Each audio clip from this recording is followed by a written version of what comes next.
gonna flip them off to the video. Is that okay? Oh man, you don't want it to be so dark. Too dark? But I want the screen to be like this, right? Yeah, that's what I was gonna do. Okay. That bad? Yeah. Yeah, it just was a little too dark. Yeah. Couple of things to let you know. If you have a cell phone or anything right now, if you would take it out and please turn it to vibrate or silent, that'd be great. Or turn it off if you dare. If you dare to do that. Airplane mode would be good. Any of those remedies would work. Would be appreciated. We're going to have 4 great presentations for you over our final games. We're also going to have, I think, about a 5-minute break between them. If somebody remind me of the schedule. So there will be breaks in between to you have to go to the bathroom or whatever. Exactly, I can feel the same way. So you can take advantage of those, of course. We are streaming online, so if you have friends or whatever who could not make it, definitely let them know. It's on our YouTube channel, UCF5, and we're streaming that. They'll be recorded as a matter of course of streaming it as well, so you can go back and review this later, or somebody can watch it in real time. You can do that as well. Is there any faculty announcements or anything that any of the faculty want to say, or we need to do on today's last day of the semester, so I think we're pretty much wrapping everything up. Good. Well, one of our faculty moved with some significant student input has also created a really great gallery space out here. If you have not seen it yet, the gallery is right over here, and it has a lot of artwork from all 4 of the games. And so please, I would encourage you, if you have not taken a look at that, to go walk through that and see all the amazing artwork from the different games as well. You could be really impressed. Also, if you're parents and you want to take some photos of your kids, that'd be a good space to do it. And as in here, it's kind of dark and dingy, but out there it's nicely lit, and then you also have those great backdrops. Teams, if you have not, a couple of the teams have not picked up their posters, so the 5 posters are in for your 4 games. They look really amazing, so great job on those. 2 of the teams have picked them up, 2 of the teams have not. It is up to the team leads themselves to pick up the posters and distribute them to the students on the team. Every student gets 2 posters. And I've also printed 3 extras for you in case you had people who were not fans who helped you out maybe with music or whatever. You can give those to them as presents. So please make sure that you pick those up. Please distribute your posters before today ends, because after today, students are going to start scattering to the wind in all different directions. It's much harder to get them stuff. We know because sometimes we have to try and do that. What am I forgetting? Pictures. We would like to take a picture of each of the game teams after this is over, out in that gallery space in front of the artwork. So if you guys can remember, please, when we're finished, we can get the teams together out there. We'll take some quick shots of you that we'll use on social media and other places. So we would really appreciate that if you would do that. What else am I forgetting? If anybody is interested in enrolling at FIA, you're not a current FIA, and you want a tour of the place, come see me or come see Tara right here in the blue shirt with her hands up. Or if Sarah comes in here and you know who she is, we'll be happy to take you around afterwards. I think my last order of business is usually the most important, and that is, from what I'm hearing, there is not a currently established happy hour spot on the facility. Is that true or not? I know, it's kind of like... Ember has happy hour until 7:30 tonight, 3 for 1 drinks. Ember has happy hour until 7:30, 3 for 1 drinks. That sounds like a pretty good thing. I cannot officially promote any happy hour at all, but it sounds like if people are going on after this, randomly, not promoted by me, all of my views expressed are my own. It sounds like it might be a timber. Okay, so that's good. I'm glad I got that out of the way. So for anybody who's not here as well, that may be the case. Any other bits of info that I need to get out of the way? Great. All right. Seeing none, I think we're going to start with Carmen and Child No More.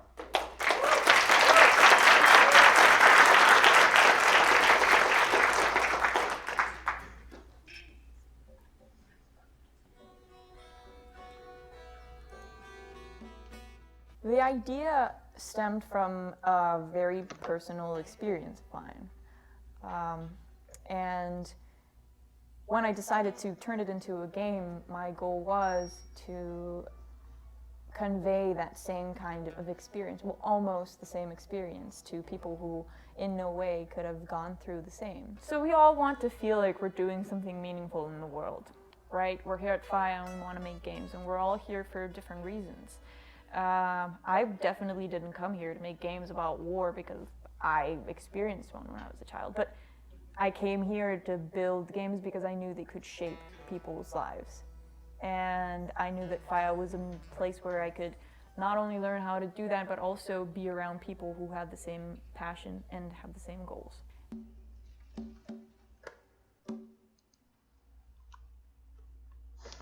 Hello everyone, my name is Carmen Askernes. I'm the project lead for Child No More. And on behalf of our dev team and the rest of Cohort 12, I would like to welcome you all to Cohort 12's final capstone presentations. So before we dive into what Child No More is, it's important that I explain a few things to you. So first of all, Child No More is a story-driven game, and it focuses on the story of Arya, a young girl who's struggling to survive in a war-torn Eastern European country. Players take on the role of Arya's two animal companions, Misha the wolf and Carolina the fox. Now, by allowing the player to not directly control the main character of the game, we're providing an experience where they can see how war affects the innocent. Each of the choices that players make in this game are important and will end up shaping who Arya becomes by the end of the game and determining which ending or outcome the players get once they finish our game. So before we go any further, I'd like to take a minute and thank the Child No More dev team. When this project first started way back in RPP 5, we set out to tell a compelling story that would stick with players long after the end credits. And at every step along the way, our team has exceeded and raised the bar on those milestones that we've set forth. So this game would not be what it is today without their tireless hard work and commitment to the game. We also need to give a special thanks to our musical and voice talent that's featured in our game. Both of our voice actors, Adalia and Dalton, provided spectacular performances from audition day all the way until our last recording session, which we had last month. And we wouldn't be able to have the emotional experience or impact that we wanted and desired for Child No More without their help.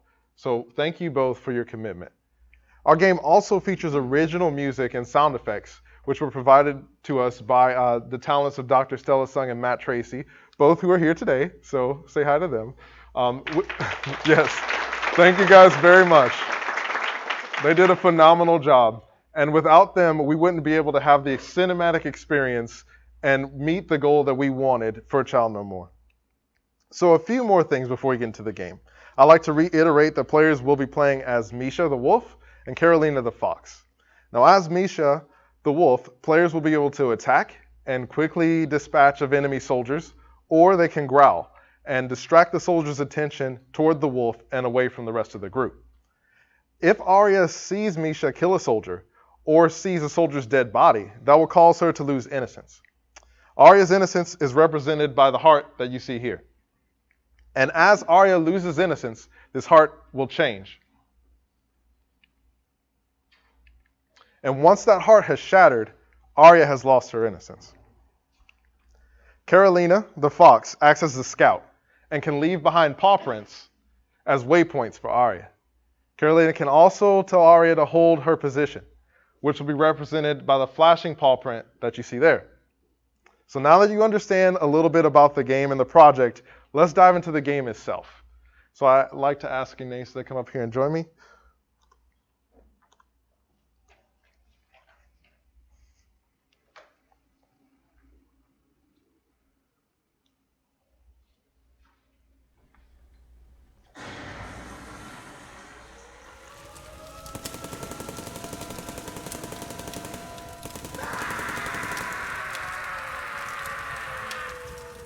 Arya, sweetie, please get away from the window.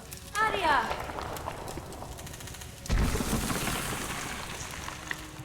Arya, come to your mother. Arya! Arya, please come here! Arya, get away from the window!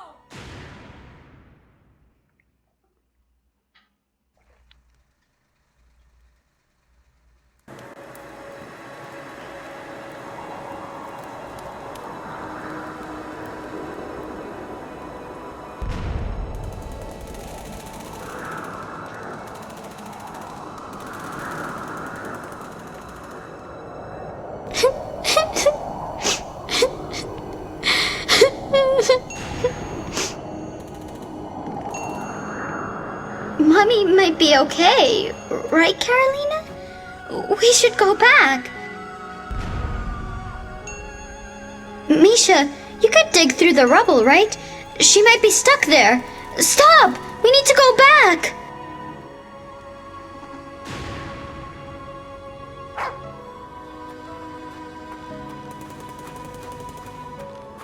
Keys.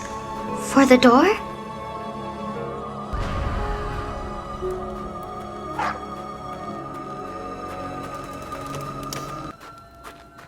Mommy's probably fine, right, Carolina? We should find Mr. Agoli. His baker is nearby. Maybe he can help. Freeze! Oh no! Step away from the animals. Back! No!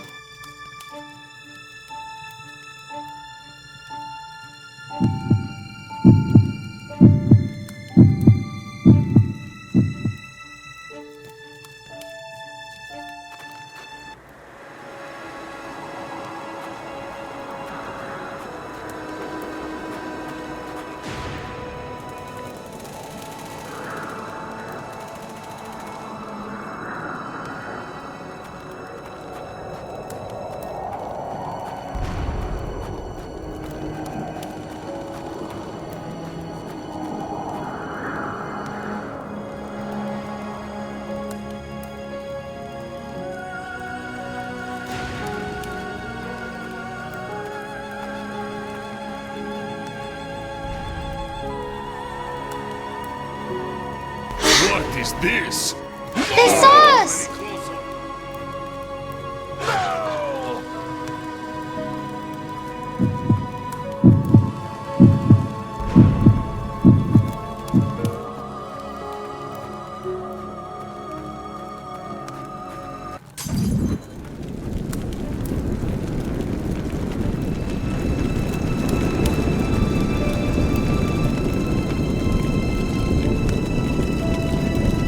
The bakery! Mr. Agoli!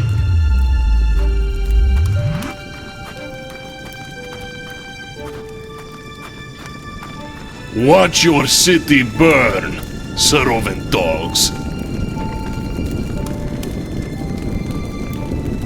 Mommy and me used to visit this bakery every day. Now it smells like smoke and Mommy is...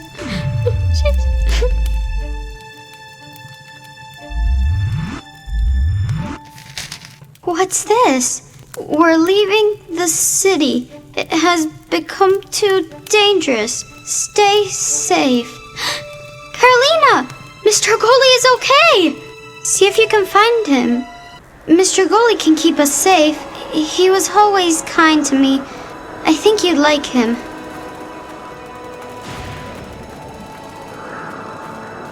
This way is blocked. Should we go through the park? What does that sign mean?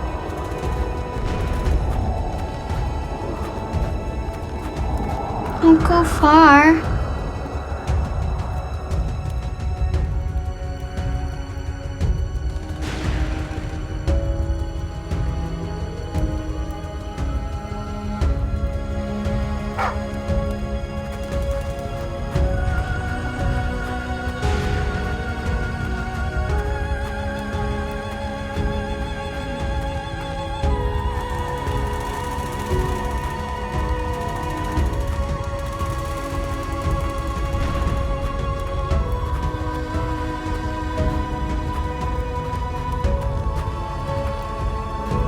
Who's out We there? need to hide.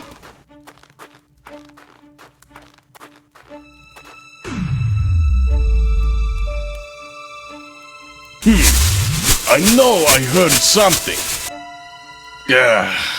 Must have been nothing.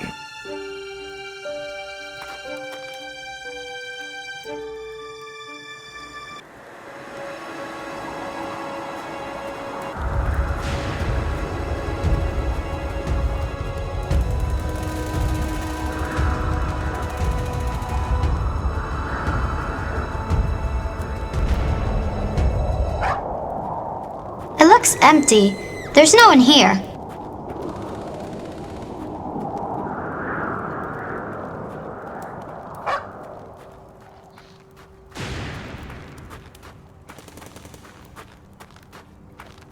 locked. How do we get out of here?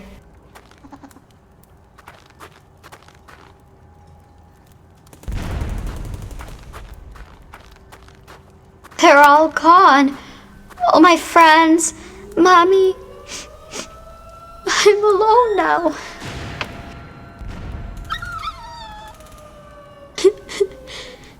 You're right, Carolina. I still have the two of you. I know you won't leave me.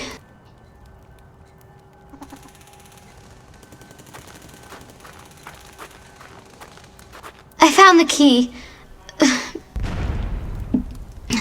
Let's go.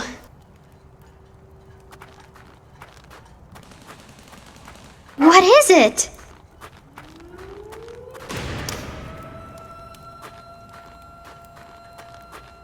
We need to stay out of the lights or they'll see us.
Let's head down there.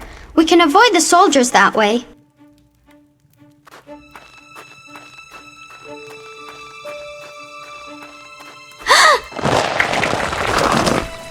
Who's down there?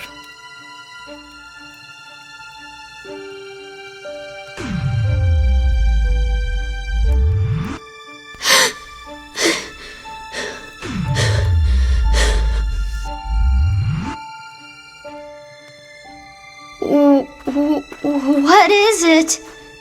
That looked like, never mind. That was too close. We need to find Mr. Agoli.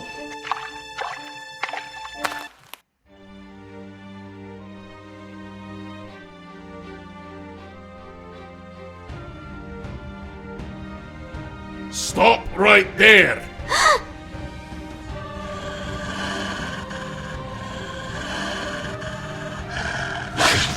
Get back! No!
All right.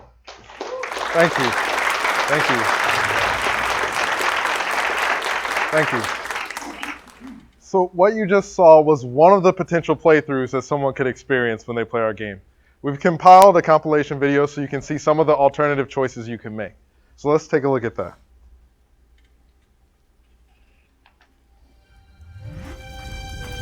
Why are you doing this? What are you doing here? Little rat? Stop right there! No! Mommy and me used to visit this bakery every day. Now it smells like smoke and Mommy is...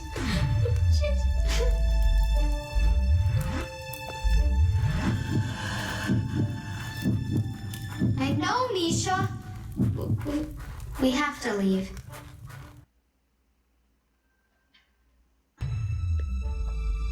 No?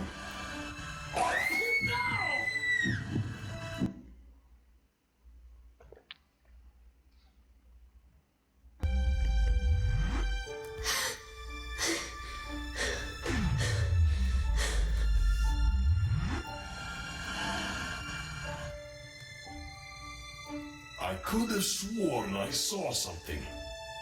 Those people are on their own. I need to look out for each other. Let's go.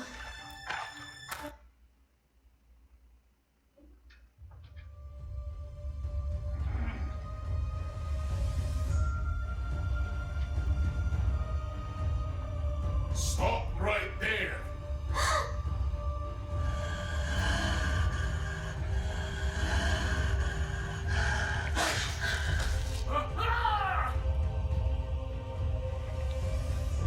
Get back!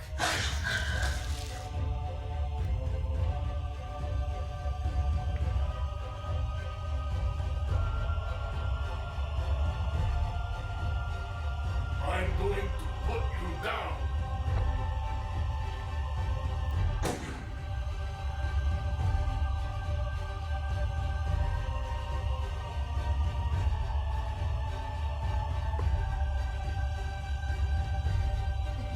Was that?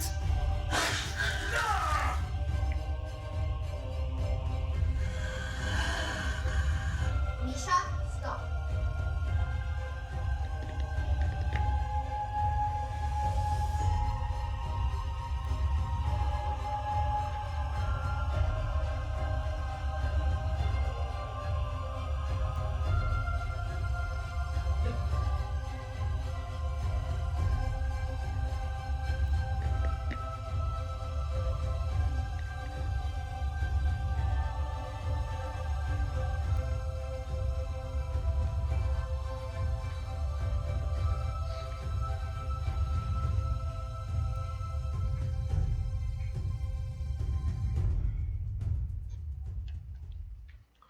All right.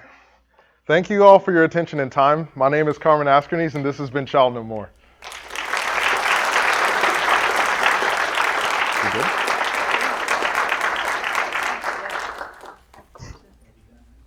Yeah. All right. We'll take a little 5-minute break. If you come back after.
Hi, everyone. Thank you so much for coming out today. It's great to see such a big crowd. I am Matthew Owens. I represent Team Ley Lines, and we're really proud to show you what we've been working on for the past 6 months. So, ley lines, in our own world, are connections between powerful places of important human history. It binds us all together on a global scale. In our game, ley lines are literal manifestations of the knowledge, memories, and lifeblood of the planet of Myria, which is where our game takes place. Myria herself is a living entity. Her dreams shape what happens upon her surface. But dreams often turn to nightmares. And through a series of tragic events, the world is now in ruin. As the player, you'll take on the role of Vala Isley. You'll master 5 unique powers, which represent remnants of the ley energy still present in the world. And you'll attempt to unlock the final keys that will allow you to restore the planet back from the brink of destruction. So it's at the ruined temple of Myria's heart where our story begins. And our team has worked really hard to try to get our game to the point where it can speak for itself. So without further ado, I'm going to invite Victor up here, and we're going to start to play the game.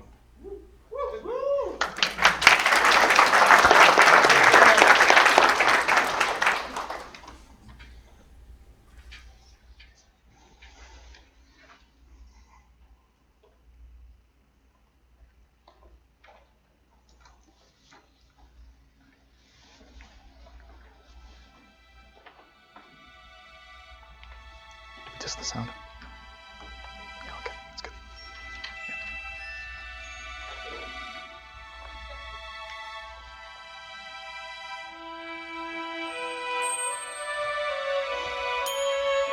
Ruined. The world in desolation. Humanity has been brought low by blind ambition. Their thralls broken free, driven mad by forced exposure to unbound ley energy, to the planet's very lifeblood.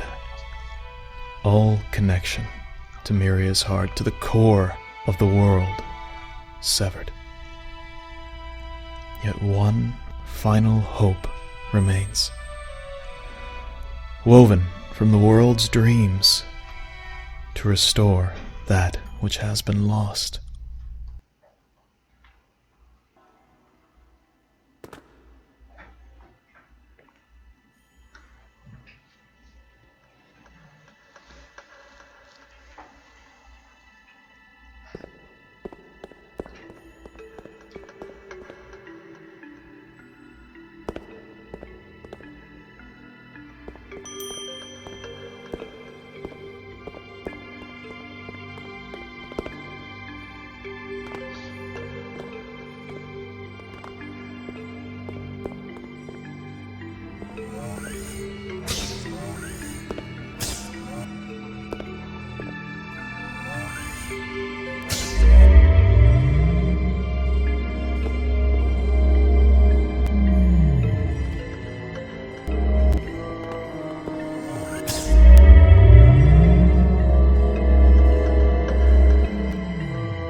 She arrives, Savior, Destroyer.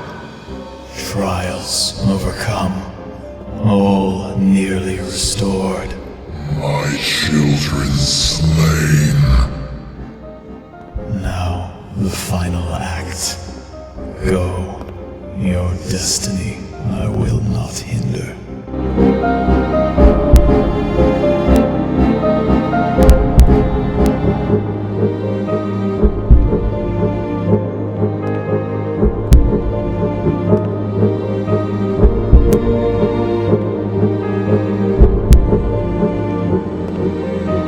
Centuries, we Shelik were bound as slaves, our purpose twisted. Forced to tear at the world's sacred crystals, to fuel your abominations. You disfigured us. We shattered our chains, took our vengeance. Yet our shackles only traded. Insanity, our new master. Only so close to her heart does blinding madness briefly subside. Can see what we have become. Know what must be done. Our very presence corrupting. Killing this world. Destruction beyond our ability to repair. But you are Miria's chosen. Her sacrifice.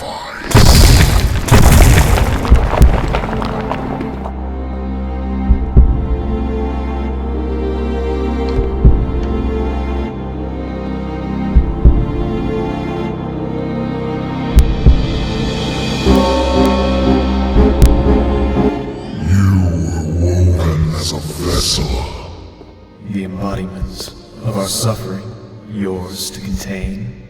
Once you have absorbed the last, we shall be no more, and Miria will be saved. But what will become of you? Our choice, only the loss of all, or the preservation of some. For you, the greater question. Abandon this place and live on with what time you still have, or move forward and become as a dream upon waking.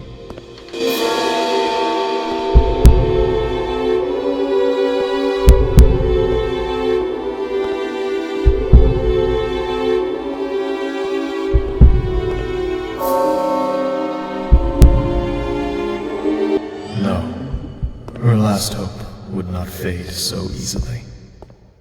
Farewell then, child of Miria. Your actions this day will be remembered. I wonder if ours will be as well.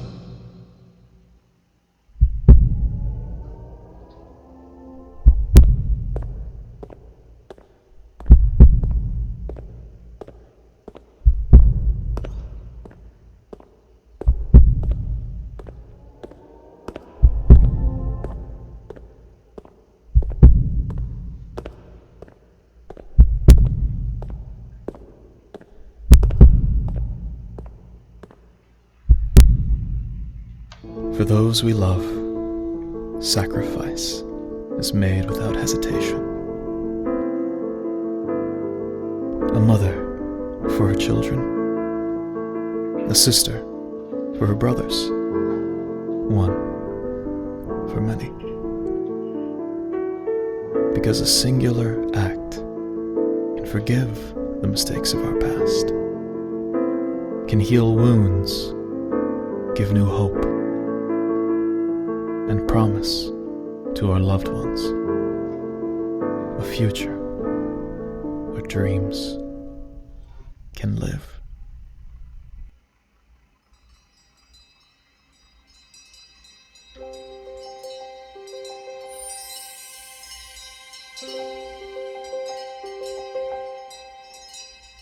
Endless ages passed us by, as we left this land to die. Softly weeping, still believing, she carried us to new birth. Now behold this wondrous light, now behold its radiance bright, softly spreading its warmth and its rays to every end of the earth. In this silence still we stand to await thy true command. Let warring cease, let flesh retire, let our will bend to your word. Hearts of power brought to life in the heat of our strife. Sing your song so long forgone, sing your song so long unheard. All thy light outstretched arm, save those who would do no harm, and still the race of those who strive to earth the earth once more. Till we reach the end of time, blossomed over with love and light, sing your song so long forgot, and bless the earth once more. Light shine down, spread your rays far and wide.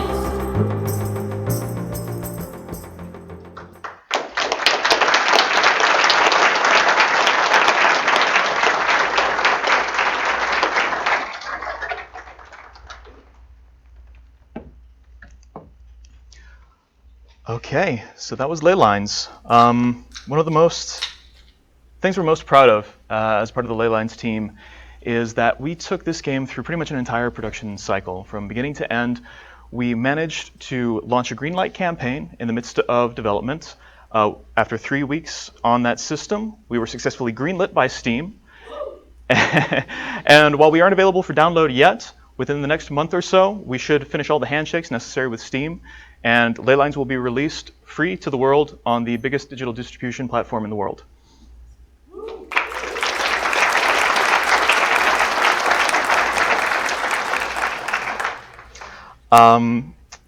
That's pretty much all about our game, but a lot of work went into this and a lot of people made this game happen. I wanted to talk just a little bit about them. I've said to multiple people in the cohort space that I love being on Ley Lines because I feel like we have the weirdest people in the cohort. And just as a few examples of that, when we were doing the EA Day tour, we were introduced to this room that has a ball pit in the center of the meeting room.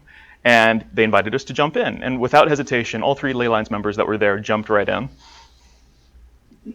I've also apparently been dubbed Mama as a part of my efforts to help the team out. So it's endearing and a little strange, but I've just been going with it.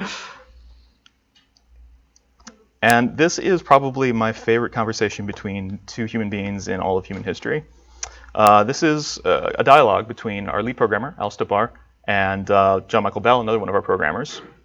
Al begins, meow meow. John Michael responds, so what's with all the meowing? Al responds, meow? Yeah, that makes sense.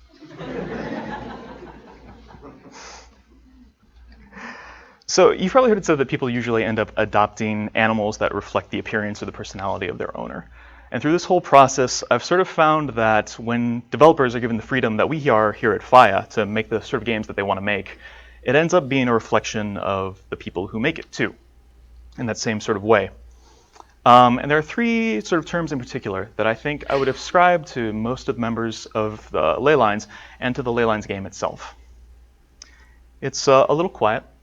We're all very quiet, introspective people on the Ley Lines team. It took a while for a lot of us to come out of our shell to find the right way to communicate with one another. But once we did, we managed to turn that quietness into its own sort of strength, I think, because we always knew that whenever somebody spoke up on our team, it was for a good reason. We always knew that that was the time to listen, and we were able to get the best ideas to come to a head because we always listened whenever anybody spoke. We're all a little bit thoughtful, though it's pretty light on the sort of story elements. Ley Lines touches briefly on important topics like death and disconnection, slavery, and the potential end of the world. It's a lot of topics that are important for us to think about in new mediums like video games, and we wanted to infuse our game with elements of that while making a fun puzzle platformer, because we think it's important to have these sorts of messages as we develop as an industry and just as individuals. And as I've given you examples of, we're all a little weird. Our game has psychedelic lights, crazy bug monsters, and it's strange, lots of sparkles, but it all sort of comes together in the end and makes something really, really awesome. And I think it's the exact same way for all the members of our team. And I couldn't thank them enough for all the hard work that they put in. And just thank you, guys. So that's Ley Lines.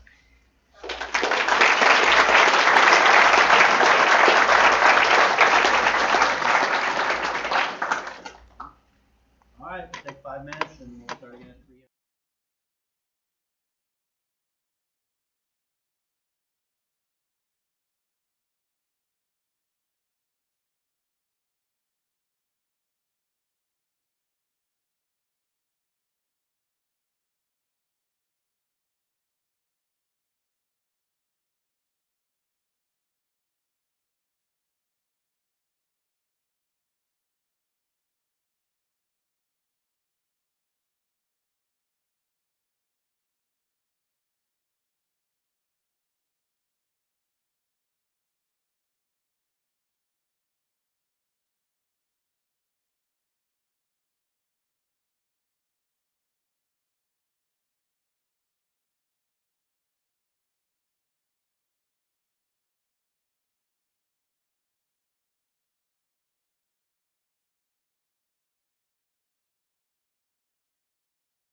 We're ready. Nicely done.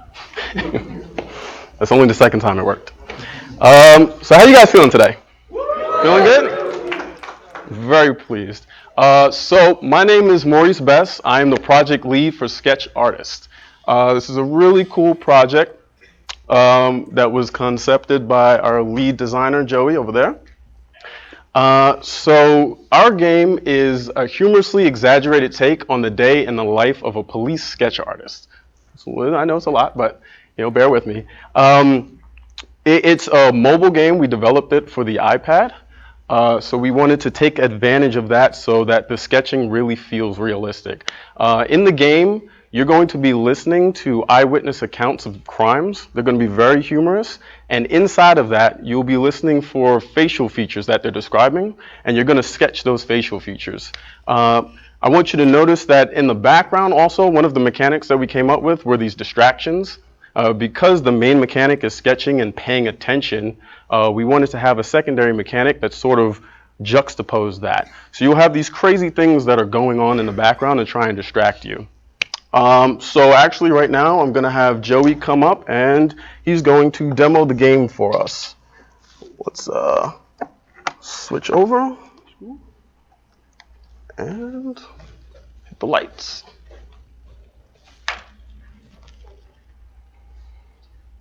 Hello.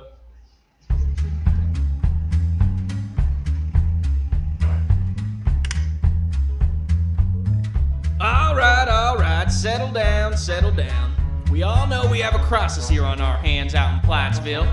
It's our job to find who's committing these crimes and lock them up. Now where's that sketch artist, You there. What's your name, rookie?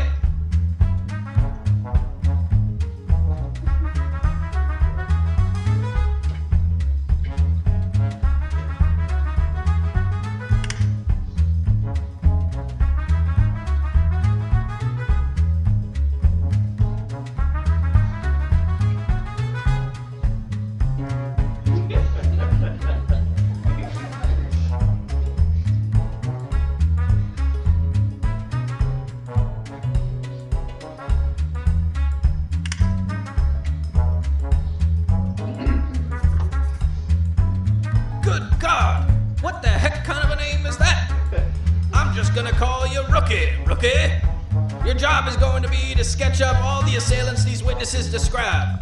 And as long as it doesn't look like complete scribble, we should be able to have some suspects for the lineup. All right, rookie, get to work!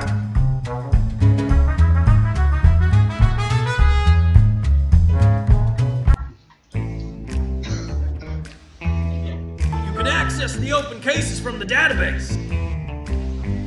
Once selected, you'll be debriefed on the specifics of the case. Tap the Start Case button when you're ready to begin. For each case, you'll be presented with the witness on one side and your sketch pad on the other. As the witness describes what happened, make sure to keep your ears open for key facial features and sketch them to the best of your ability. If you make a mistake, you can always use your trusty eraser to fix it. It's not required, but we here at Plattsville PD are big supporters of artistic expression. So feel free to use the available colors and pen sizes to spruce up your sketches. Once you're done, tap the Finish Sketching button to go to the lineup. Once in the lineup, it's up to you to choose who done it. Tap any member of the lineup to get a closer look. After you make your decision, it's up to me to interrogate them and get some answers. If you're right, you'll get a pat on the back and be able to move on to the next case. If you're wrong, then you'll be in a world of hurt and have to start the whole case over. So make sure you listen closely the first time. All right, rookie, get to work.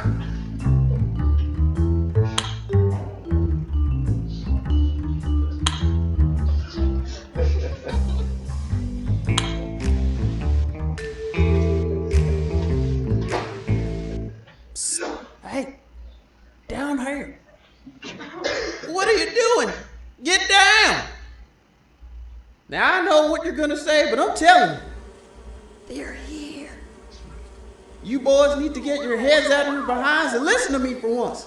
You see them cows out there? I don't at home. That's how bad it's getting. They're closed. Now look, them damn neighborhood kids keep sneaking into my barn and tipping my cows, and y'all ain't done nothing about it. Well, last night, they done did it again, but this time they went and tipped my wife, Betsy. I went chasing after them little hooligans and managed to corner the one with the bucket-shaped head. He just stood there staring at me with his squinty little eyes.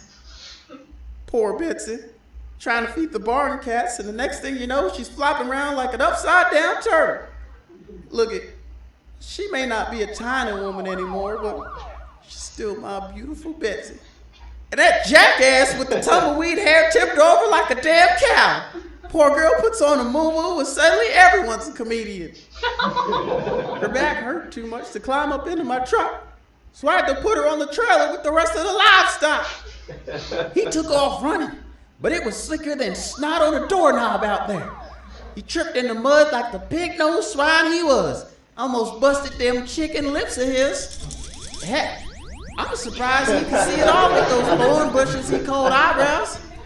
Now that I think about it, I'm not sure that punk was from around here. I think he's with them. That was a big one. They're here. Oh no, Betsy, I'm coming, darling.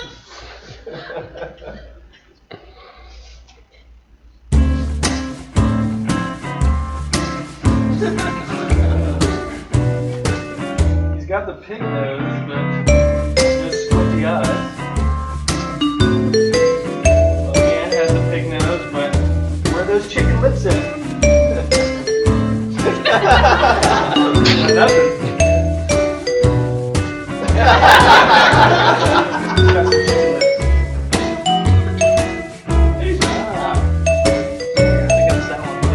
like that one.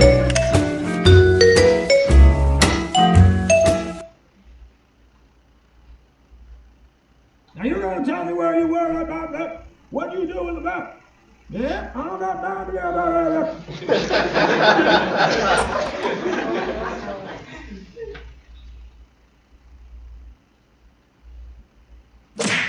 You're doing a great job, rookie. Keep it up. Nice little confession there.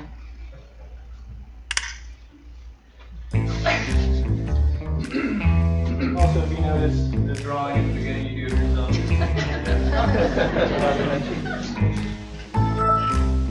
And then also, to help with some of the distractions, give more depth to the game, we do have a cascading news ticker that'll give you some more in-depth info to all those distractions going on in the background.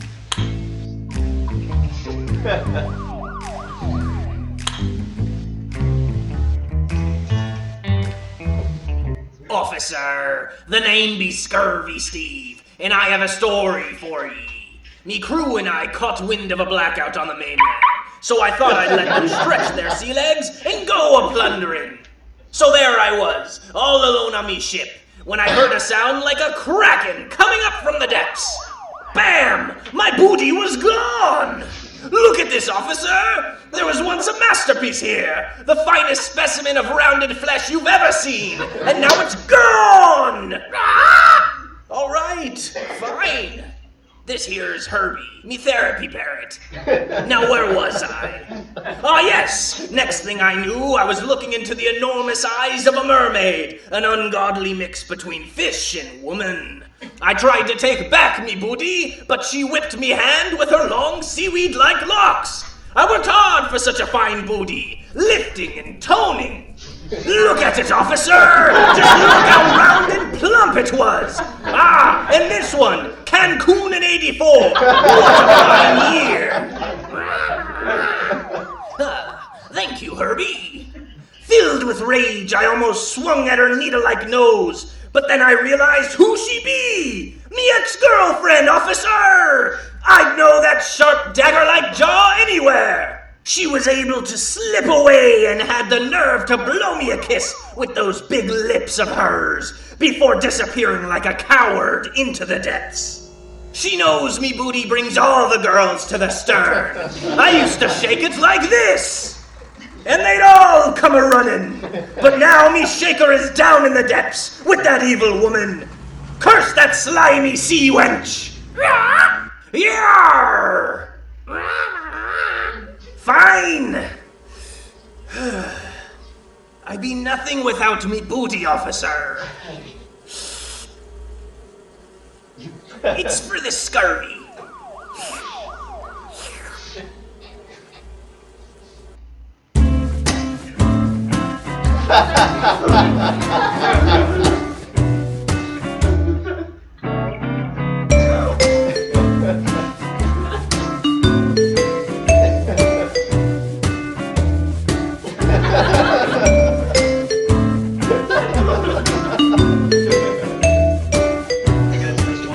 I think so.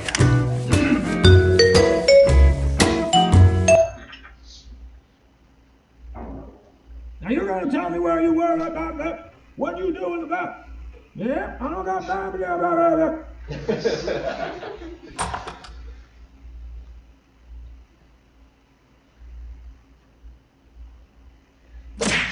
You're doing a great job, Rookie. Keep it up. Another nice little confession there.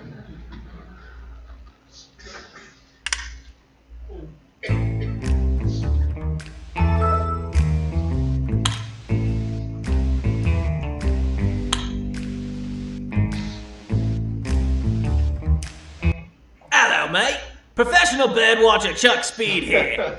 I came from down under to get a glimpse of the legendary white-feathered Hufflesniggins. I was perched up in a tall redwood, waiting for the little bugger, when out of nowhere my arch-nemesis, Box-Eyed Jim, snuck up behind me. I was able to get a good few hits in, but after I yanked off that sad excuse for a toupee, he knocked me right out of the tree. Whoa, what was that?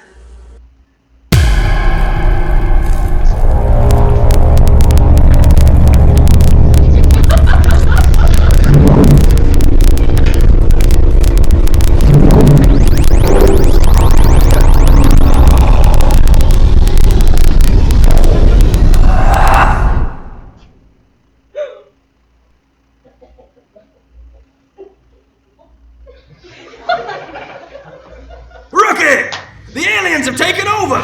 Looks like old Stumpy was right. We're gonna have to put the sketching on hold and take our city back.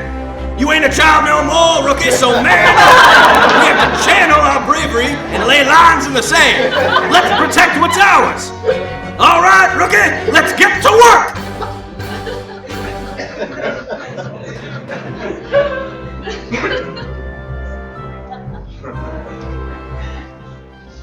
All right.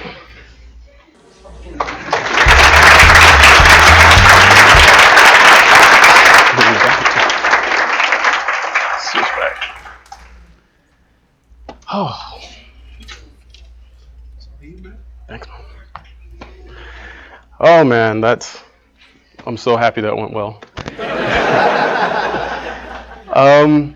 So I just want to talk about some of the things that we learned throughout this process. Oh, pass the demo.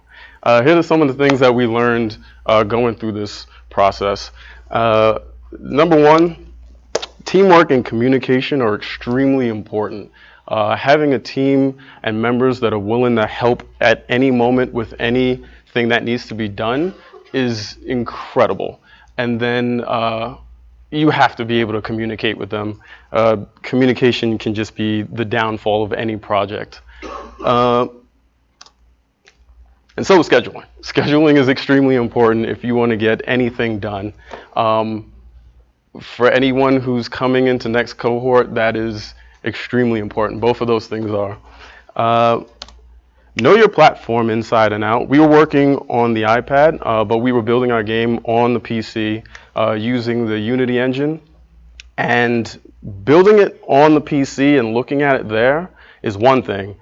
Until you build it to the iPad, you have no idea what is going to look like. And quite often, the architecture on the iPad would just do crazy stuff to your work. It would look fine on the build, and then when you actually got it onto the iPad, it was a nightmare. That was something that fought us the entire time, but eventually we figured a lot of those things out. And last, comedy is really hard. I don't know if you guys know that. Writing these scripts took a lot of effort from quite a few members of the team. We were slamming our head against the wall. We were drinking a lot. We were just trying to figure out something to get these jokes out. And that also leads into leave enough time to actually iterate on these things. If you can't get it out in front of people, if you can't test it, you have no idea whether or not it's funny. Your idea of funny might not be the same as someone else's. So you've really got to go through that process. So thank you guys and keep sketching. But wait, we're not done. There's one other thing I want to talk about. One of our professors here, Rick Hall, he's a really great guy. He was teaching a class one day, and he had gone back to his office. Not a lot of people know this, but some of you guys do. And all of a sudden, this happened. And he had no clue what had happened. And I was walking around, and he said, are you willing to help me to try and figure out, who did this? And I was like, sure, I can help you. But we weren't really sure of where to start. So we went around asking people if they knew anything, but no one came forward. Until finally someone did come forward, but they wanted to remain nameless. And he began to describe this figure. And as he was describing this figure, we began to sketch this figure, and an image began to emerge. This guy. I don't know. I don't know if you guys know who that is. So we weren't totally sure. And so we needed some more evidence. And so we had gone to Rotolo's office and we looked at the security feed footage. But there was nothing there. And we decided to actually go through frame by frame to try and see something. It was like there was some sort of magic going on. We couldn't figure it out. And after we went frame by frame, we discovered something.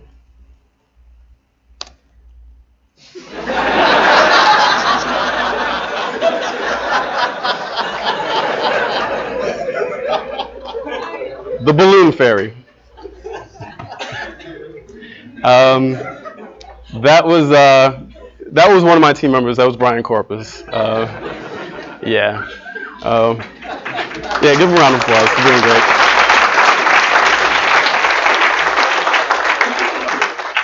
That was Rick's jab back for filling his office full of balloons. I was in on it though. I don't know if you know that. All right, the very last thing I want to say. My team has been incredible throughout this process.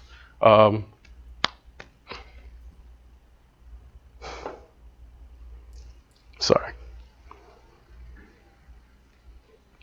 I was dealing with something personally, a loss in my family, and they stuck by me, and they kept me here when I didn't want to be here. And I just want to thank you guys so much for that. To every single one of my team members, and to everyone who said don't quit. So if you guys want to stand up, please. We love you, Mom. Thank you.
Hello, everybody. Hello. I know you're all tired. It's the last Capstone update of today, but we have a very interesting game to show you today, a very non-traditional one. So we showed a little trailer teaser to give you just to get you prepared for, I guess, the strangeness of our game. As you can see, like one of the stuff that we mentioned was that you play the games with your eyes. So the Chandler at its core is a game for your eyes. Now, can anybody think of a game that they play with their eyes? Anybody? I Spy, that's a good one. Yeah, I Spy is one. What about a video game that you play with your eyes? So the silence is a good sign, not a good sign, but it's the silence means that this is a really new concept, you know, and also it's a very old concept that people don't realize. Every game we play, obviously, for the most part, is an eye game. Things like FPSs, you got to have fast eye reflexes. And so all games, for the most part, they start with sort of your eyes. But up until now, most games had the shortcoming that they could not really respond to where you were looking. And so more specifically, the Channeler is an experimental game that uses eye tracking technology as a controller.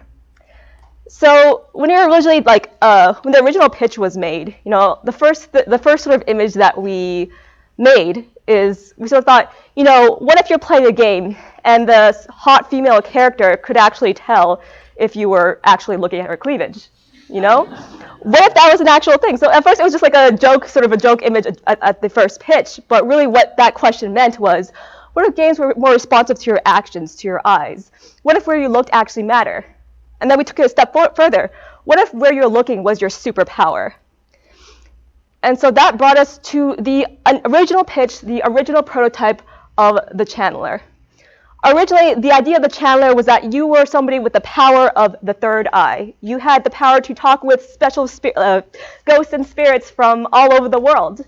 And you would team up with them to eventually go and fight evil spirits using the power of your third eye and their special powers. And so originally we had pitched the idea using the Oculus headset, and we prototyped it with head tracking, meaning when you tilted your head, that sort of was where the reticle was pointing. So here's some old footage. You know, we tested out some basic puzzles, you know, and some super spooky boss fights with the book, you know.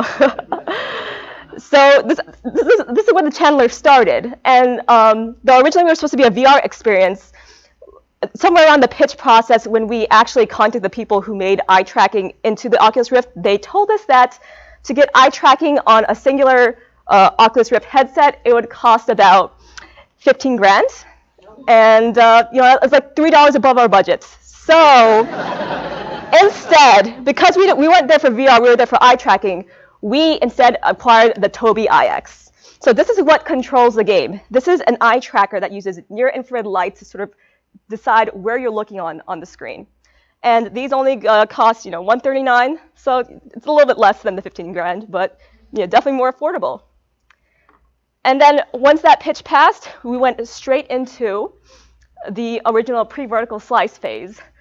And in that time, the artists and the team worked very hard on this imaginative, spooky world of the Channeler and, you know, team up with spirits and, you know, all sorts of environments. We started off really excited. We wanted to tackle everything with eye tracking. We wanted to do, you know, like these big, exciting worlds. We wanted to tackle things like character interaction with eye tracking, things like boss battles with eye tracking, everything with eye tracking. You know, we definitely, of course, as new game dev students, you know, went a little bit overexcited and overscoped. So, we prototyped a lot, and ultimately what we found is that having to innovate with new mechanics with eye tracking, in addition to making a good story, in addition to making a good battle, in addition to making, very challenging puzzles, all of that at once in a student project in our time period was not realistic. And so what we did after we got past vertical slice, we decided, we need to cut down. We need to sort of focus purely on the experimental thing and just go full on puzzles. So at that point in time, our producers did a lot of designing. We had this 1 month where it was like the mass design phase, where the designers made 30 design documents in a month and made about 12 prototypes. The prototypes were all started off very ugly looking, and there's a montage of some interesting ones in the background. But basically, we tested them all out just without art because we wanted to see, what worked with the eye, what didn't. We did a lot of research with eye psychology, eye biology, because of course the eye doesn't move like a cursor. The eye moves in darts. It moves stochastically. The eye doesn't track smoothly unless it's following a moving object. Things like that. We tried so many different prototypes. We had this one prototype that was an after image prototype where if you stare at something, then the pattern gets memorized, like burned into your retinas, and then you align it on something else to solve the puzzle. But then somebody commented that they would see the spots for days afterwards, and we didn't want a health disclaimer for a game, so a lot of prototypes were cut. Designing for eye tracking was very, very tricky.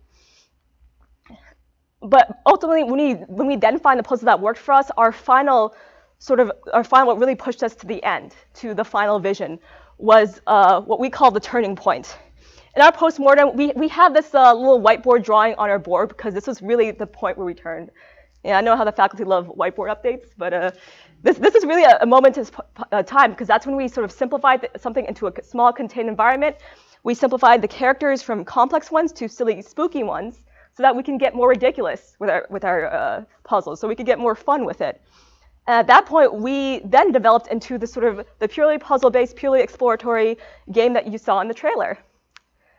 But enough talk. That was our process. But let's just go ahead and let's play it. So Derek is going to come up, and the game currently is basically you're still a channeler, but basically you're sent to the city of spooky spirits to just investigate a mystery of missing ghosts. And I think after that, it should be self-explanatory. It should be a little weird, and I hope you guys enjoy yourself.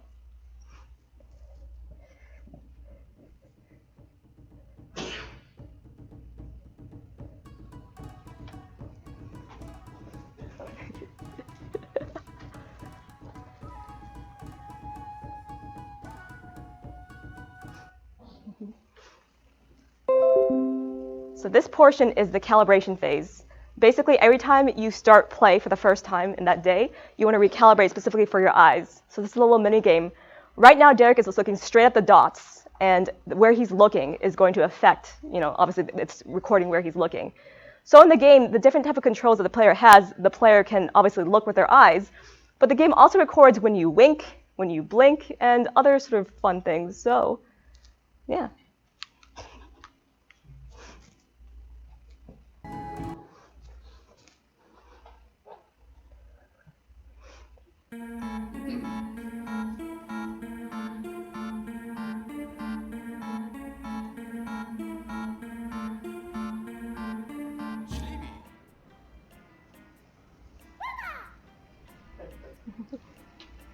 Schlag. Schlibische Schlag.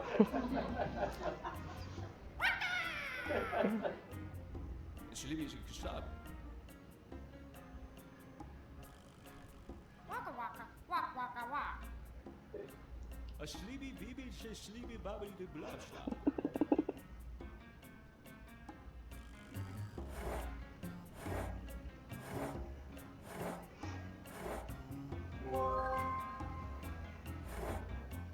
Schlab! La schlabi schlibi la schlab schli. Schlibische schlab.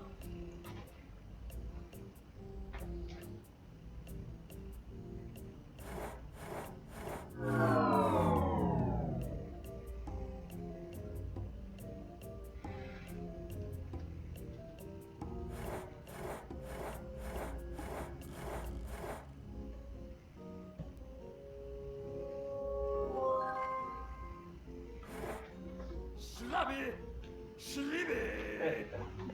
Schlibby the slop, slop, Schlibby.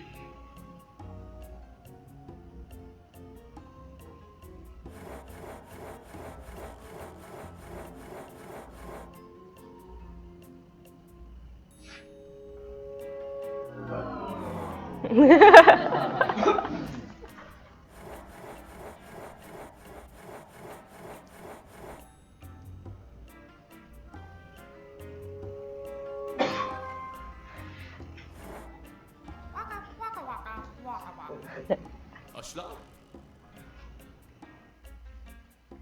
La schlabby, schlibby, la schlap, schlib. Schlibby, schlab, schlib. Schlibby, schlibby, schlap, schlap. Schlibby, schlab.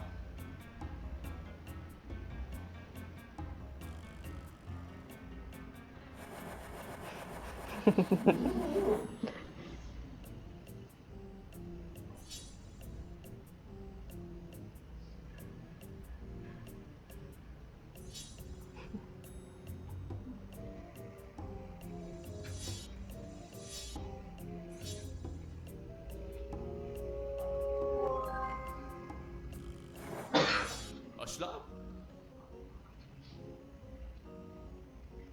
Schlibby, schlap. Schlibby, schlap, schlap, sleep. No, shut your limit!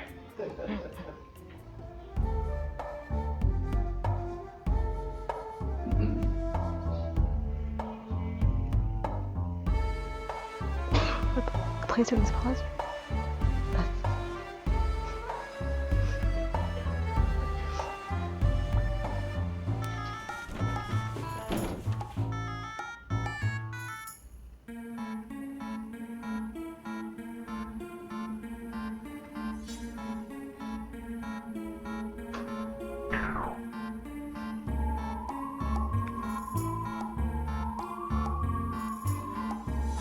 Ruba! Ruba, Ruba! Ruba! Ruba! Ruba, Ruba, Ruba! Ruba! Ruba, Ruba!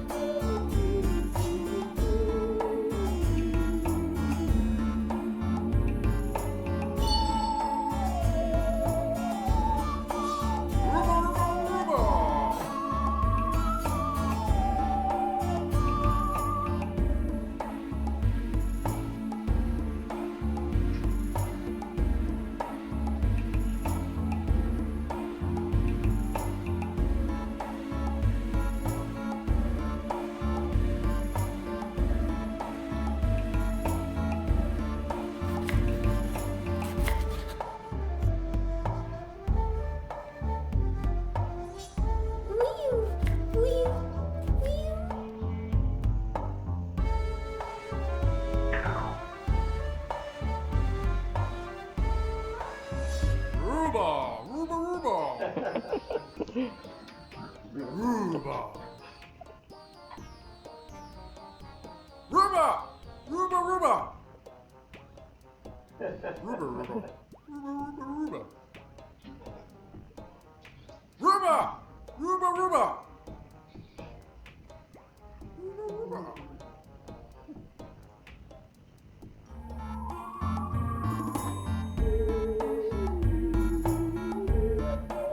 Wee!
Wheel, wheel, wheel. Wheel, wheel, wheel.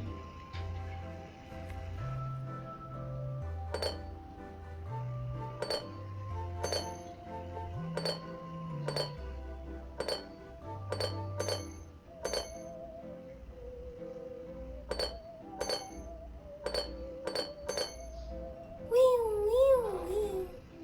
Wheel,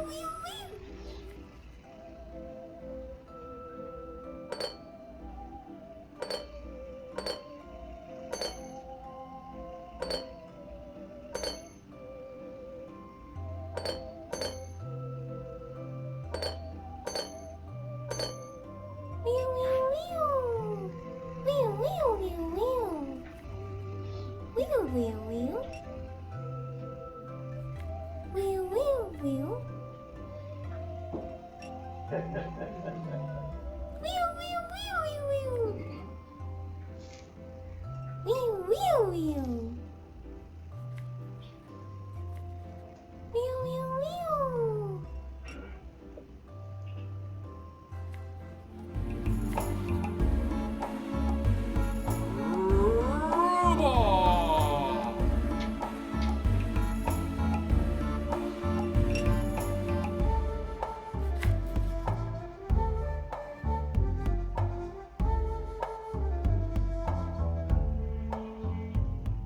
Wheel, wheel, wheel, wheel,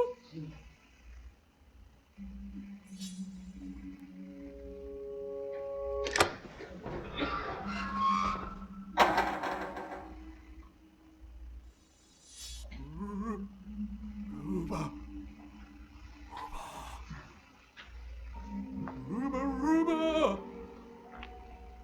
Wheel, wheel, wheel.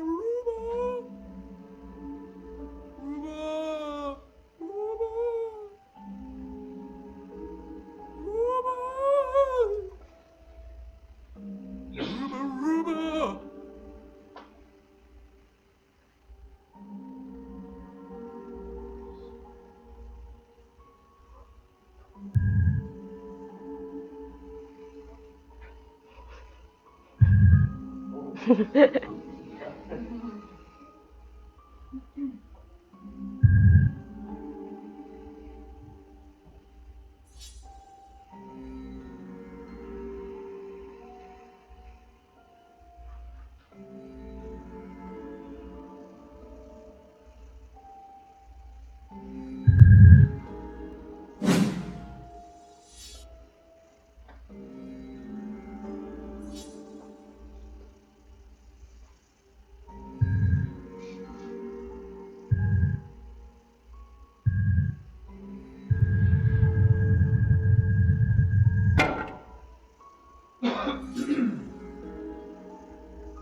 Schlag!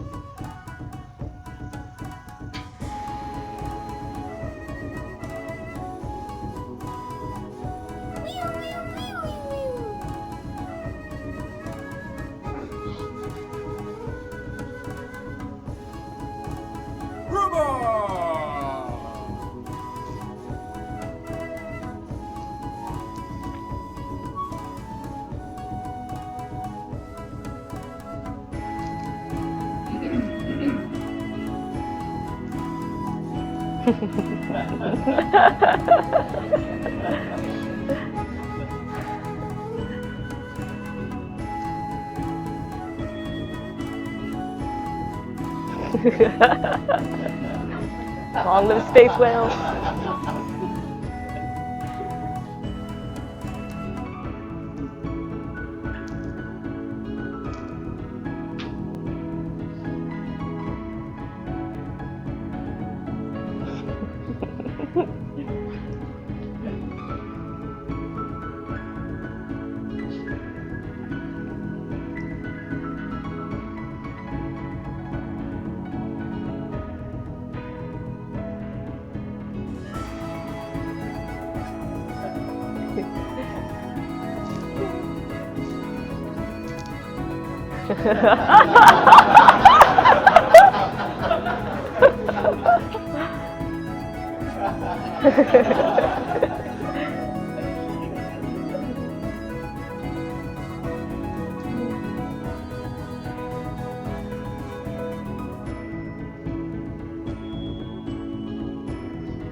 Thank you so much, Derek. That was a very wonderful playthrough. You are truly a channeler. So yeah, that was our game. And of course, we went through a lot of trial and error, a lot of testing to get there. But more importantly, you guys seen the game. You guys seen some of the process. But you guys really haven't met who the team is. You saw their little ghost cells. But at this point in time, Derek put together a little video that shows, lets you introduce you to the actual team people that worked on this game and made this amazing experience that it was. So, just gonna let's play here.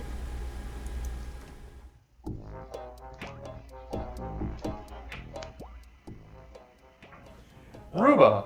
Ruba! Sorry, somebody asked that. Okay, so Peter, what did you do on the project? I don't know. Is there anyone you'd like to give thanks to? I made a video game. Thank you. I'm an environment UI UX artist that's on the Channeler. I worked on a lot of the props that you'll see in the marketplace. I got to work on UI programming, and most of my work was related to UI widgets and mapping the eye gaze to the UI. I mostly handled the artistic style and adherence to it, and also handled things like lighting and just general quality assurance and keeping the art team together. Well, I worked on some of the various gameplay elements in the game. I created the nightly market that you'll see, the AI. I worked on establishing the environment pipeline for the artists, and so that meant a lot of texturing and 3D modeling and asset integration into the engine. Shaping the overall design of the game, as well as implementing a lot of different mechanics and prototyping and making sure that it stayed cohesive. Oh, my favorite part, besides working with the team, because the team, I'd be lucky if I get to find another team like this. My favorite part about the Channeler was working with the team. My favorite part is actually working with the team. I think the favorite part might be the team. Able to come into FIA every day knowing I got to work with amazing people. I would say working with the team was my favorite part. Yeah, don't look at me like that.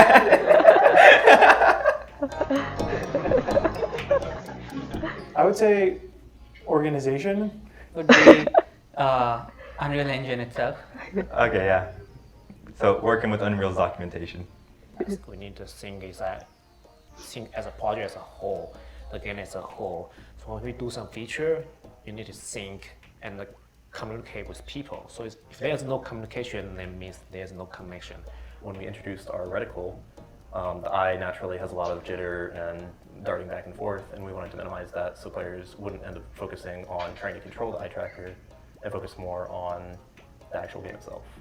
Starting out with a concept and then successfully prototyping that while making sure that you can revisit it later and still understand what was going on in your head when you were making it. You don't know what causes eye strain. You don't know if it's fun. You really don't know unless you experiment. So trying to find the fun in using your eyes has really been a tough thing. Unsurprisingly, it was probably communication. Making sure that everyone knew what they were supposed to be doing, how are they going to be doing it. I think when we started out the project, we thought of so many different ideas of things that were too traditional, too gamey, too normal, and we're like, no, we need to take this above and beyond.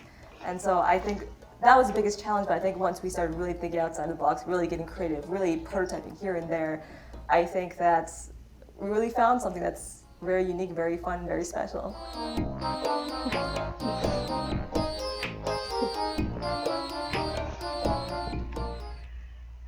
So you met the team in video formats. You met them in the Blob Ghost format, but really, honestly, like you saw from our feedback, we all just really loved working with each other, and I honestly, what I said in the video is true. I feel so blessed with just working with these people. So at this point in time, I want to call up the whole team to please come up, introduce yourself. Come on, come down here. And I'd like to present you guys with little keychain forms of your ghost selves. So please come by and take it.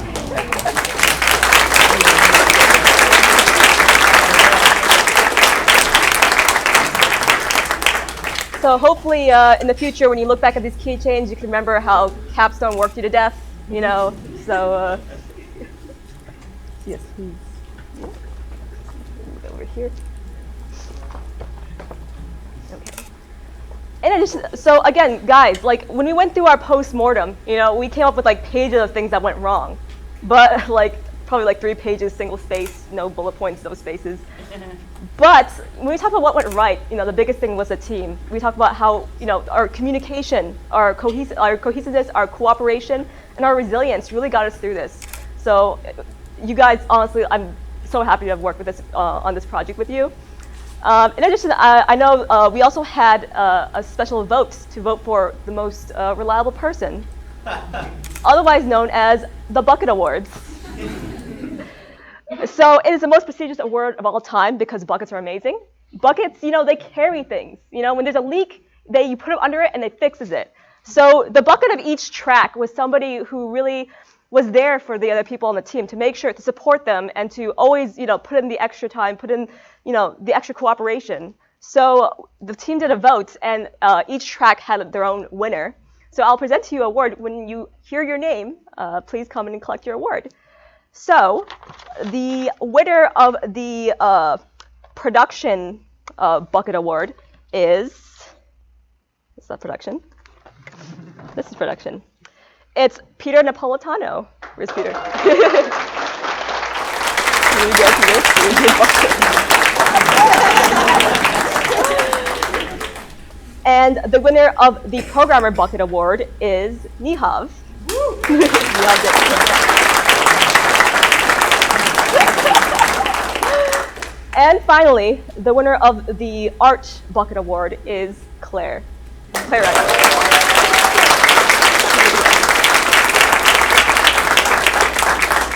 I know you guys clapped a lot, but please give them all a round of applause. They did an amazing job.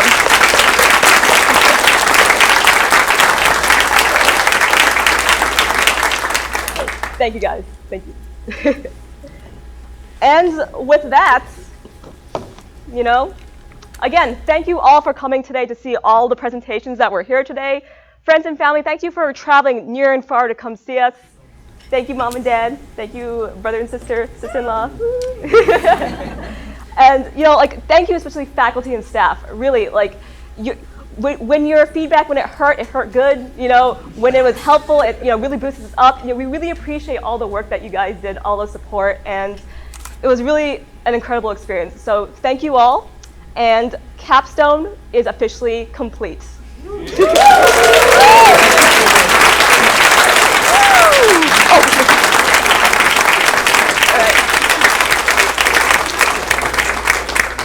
Thank you so much. Okay. Yeah.